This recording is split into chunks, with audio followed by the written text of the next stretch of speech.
Missing children cases are usually notoriously difficult to solve, due to the overwhelming lack of evidence surrounding the cases, but the disappearance of 9-year-old Asha Degree in 2000 is a wholly unique case. Residents of Shelby County, North Carolina refer to her as Shelby's sweetheart, because she was a little girl who was part of their small community. And their urge to find out the truth is strong, even after 20 long years. Harold and Iquilla Degree were a happily married couple, who had 2 children, 9-year-old Asha and 10-year-old O'Brien. The family lived in a rented duplex, in a quiet residential neighborhood, about 5 miles north of Shelby in North Carolina. They lived a simple life, and even though their children were latchkey kids, they were happy. Asha is described as a shy and athletic little girl who loved math and science, and was the star point guard for her school's girls' basketball team. When she grew up, she wanted to become an author, illustrator and even study science at Winston-Salem University. On February 12, 2000, a Saturday, Asha and her brother O'Brien both played separate basketball games at a local middle school. It was her team's first loss of the season, with Asha fouling out with only 3 minutes left in the match.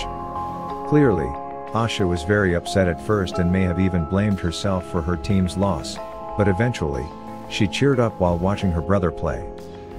Later that night, little Asha seemed to have forgotten her worries as she went to her cousin Katina's house for a slumber party, where they stayed up late watching TV. On Sunday morning, Asha's family picked her up to go to church.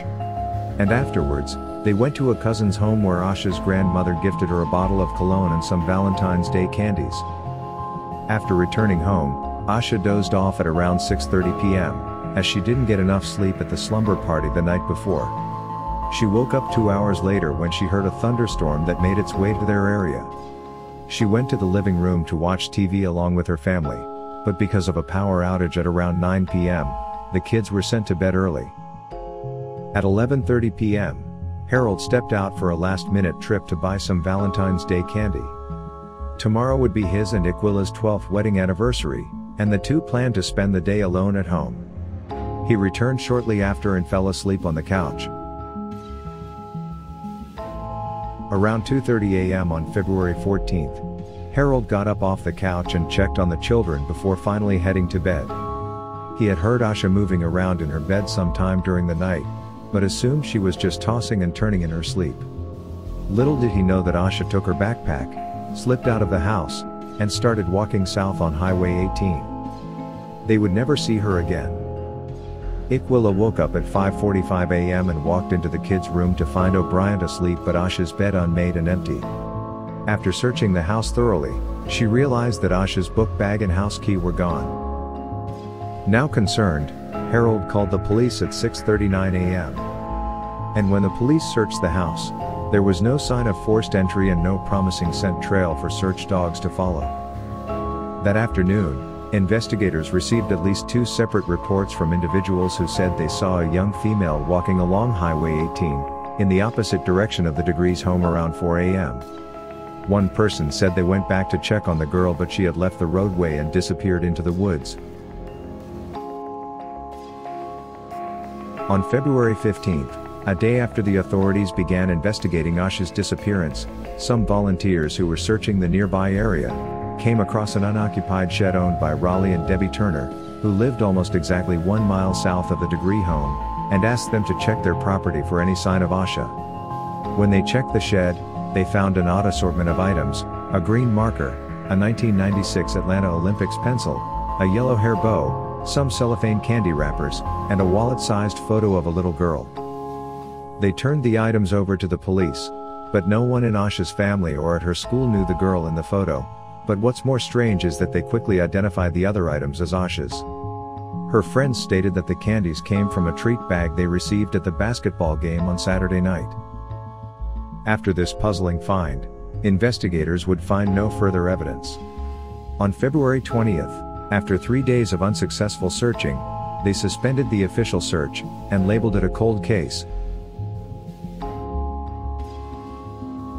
What experts found baffling about Asha's case is that it is extremely unusual for a child Asha's age to successfully stay hidden for such a long period of time.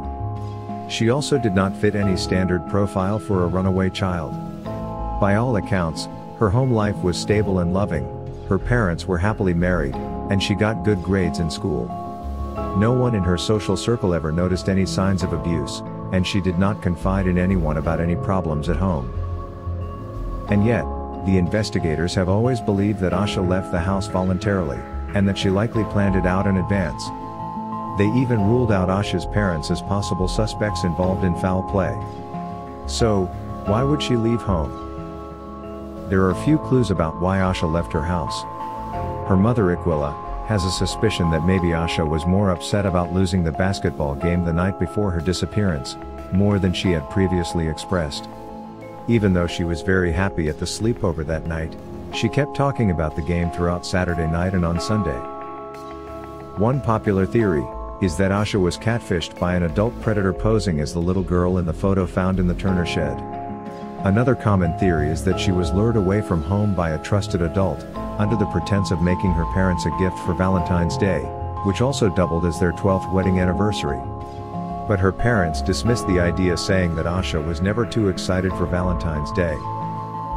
Her parents also wondered if reading the book The Whipping Boy, in February 2000 in Asha's 4th grade class at Falston Elementary School, served as a catalyst for Asha's disappearance.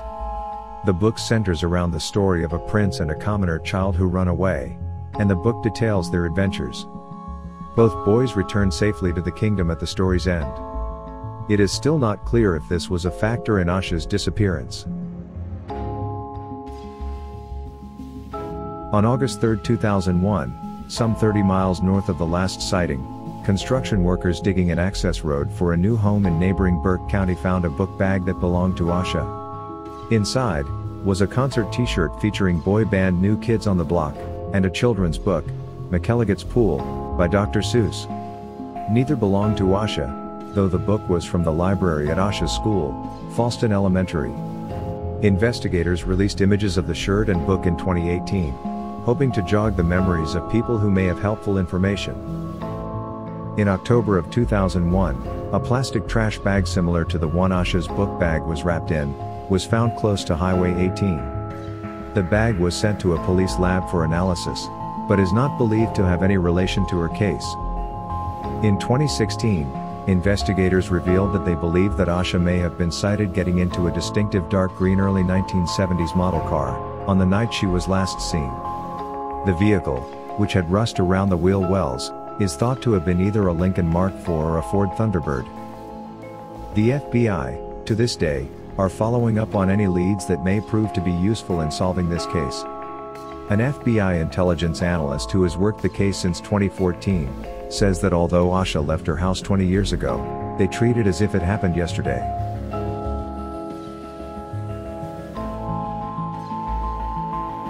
Not only did the Degree family have to live through the pain of having their child missing, but 3 weeks after Asha's bag was discovered, Harold was seriously injured in a car accident, and he had to be hospitalized.